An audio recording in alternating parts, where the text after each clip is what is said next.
What's up, movie viewers? Dena Views and Reviews here, asking Well, what you I am watching. watching They Cloned Tyrone, starring John Boyega, Jamie Foxx, Teanna Parris, and Kiefer Sutherland. It is directed by Joel Taylor and Tony Rottenmeier. Produced by Charles D. King, Stephen Love, Joel Taylor, Jamie Foxx, Zatari Turner, and Tony Rettenmeyer. Okay, They Cloned Tyrone. Where do I begin? This film did its best to mimic a 70s black exploitation like movie. It is a sci-fi thriller, a violent comedy centered around three main characters: a drug dealer, a pimp, and a prostitute. The pimp and prostitute seem to even wear 70s like attire, and they're all driving these 70s like cars, but it clearly does not take place in the 70s. Even from the opening, there is a dude standing outside of a store, and he's saying that he just saw Tupac. Some guy looked like Tupac working at the Piggly Wiggly. Now the music and Jamie Foxx character that is referencing that he was the 1995 Pimp of the Year lets you know that it's certainly not taking place in the 70s. Again, the film centers around Fontaine, who is played by John Boyega. He's the drug dealer or dope boy that lives in Glen. And Glen is a black neighborhood. Again, there's the drug dealer and the pimp and prostitute. The pimp is played by Jamie Foxx, and he is called Slick Charles. And Teanna is playing the prostitute. Her name is Yo-Yo. And I gotta say, right from the start, I did not like the stereotyping for the black neighborhood, the cast of characters, the language. The word nigga was used so many times I lost count. The violence, that drive by, all of it, from just beginning with the drug dealer, pimp, and prostitute characters, it made me feel some kind of way. I cannot deny this. I know it's someone's creative, their form of artistry, and they have the freedom to do so. But I kept thinking while I was watching the movie, why not use a teacher, a construction worker, or a college student? These are the kind of people that I saw and were familiar with growing up in my hood or neighborhood. But we shall continue. There are a series of strange events that are occurring within the black community here, and it leads to a shocking discovery. Now, the first of which is Fontaine, the drug dealer. He hits his car. He takes his car and he hits a rival drug dealer. And in return, he gets murdered. He is shot several times and he dies. But the twist is he wakes up the next morning and he's unharmed and with no memory of the incident that occurred the night before. And as you watch this movie, each day he wakes up, no matter what's happened, it's almost like what's the movie called? Groundhog Day. But as I was watching this movie, I noticed that not only did it pull from some 70s black exploitation films, but there were tidbits of several movies that you may recognize within this film, including Boys in the Hood. And it also felt like it was a movie that you would see the guy from Key and Peele deliver. And although there were some funny parts in this movie, my personal issue was the choice of characters and the way in which the black neighborhood was depicted in this film.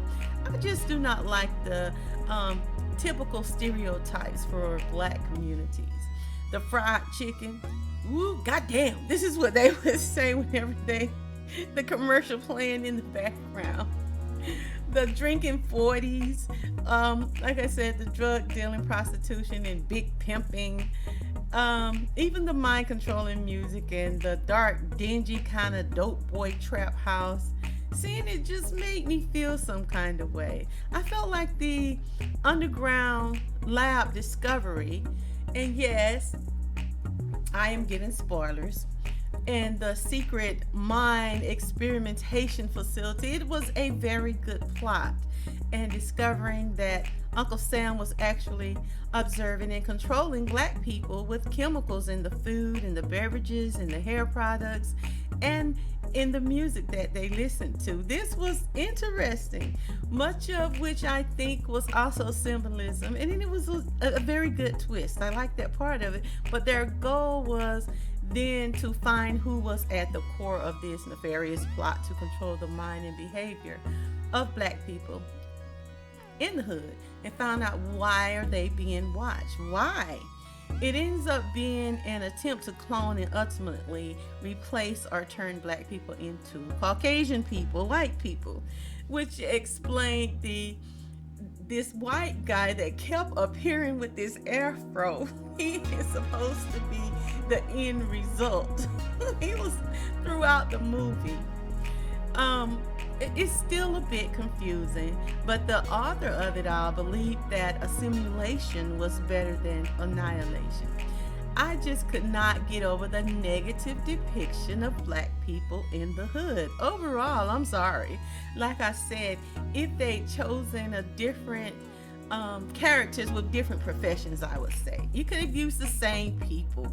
I feel it could have worked better for me personally. Although there were some very funny parts in this movie. My favorite was like after communion on the at the church, the entire congregation began to dance. But what was funny about it is that there was organ music playing, but it was playing back that thing up. When everybody started to dance, it was like a club atmosphere. It was clear that it was mind control. And the other one was when they were in the elevator and they were going down to the secret lab, and Jamie Foxx's character, he just starts singing, "I'm going down," into the secret lab. And then Teanna joins in and starts to sing with him, "I'm going down." It was quite funny to me. But all of that could have worked just as well with using a teacher, a construction worker, and a college student as the main characters. And this is why I have to give this movie a 2 stars out of 5. I believe it deserved a 1 star the first time I watched it. But I have to admit, I like the inclusion of discovering this secret lab and this conspiracy part. I really like that. But I think having the teacher and the construction worker and the college student could have still been just as it would have enabled them to discover the conspiracy, destroy the experiments, and still deliver a quality movie without using negative characters. These could have been black hood represented characters as well. And there were still some unanswered questions to me. What happened to his mother?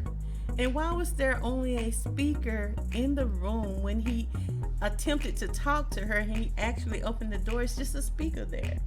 And why nobody ever noticed that he did not age or get any older in real life? It was just the representation overall for me that I could not get over. Even the way in which black culture was depicted here. I know it's the comedy and it's sci-fi, but it didn't sit well with me. I just did not like the feel from that aspect of this movie. I felt it tried too hard to overly stereotype black culture. It just wasn't what I expected. The humor could have worked just as well with different characters, and that is my opinion. Now, They Cloned Tyrone is rated R, and if you would like to check out They Cloned Tyrone, you certainly can, because it is now playing on Netflix. Subscribe and jump into the comment section and let me know, what did you think of They Cloned Tyrone?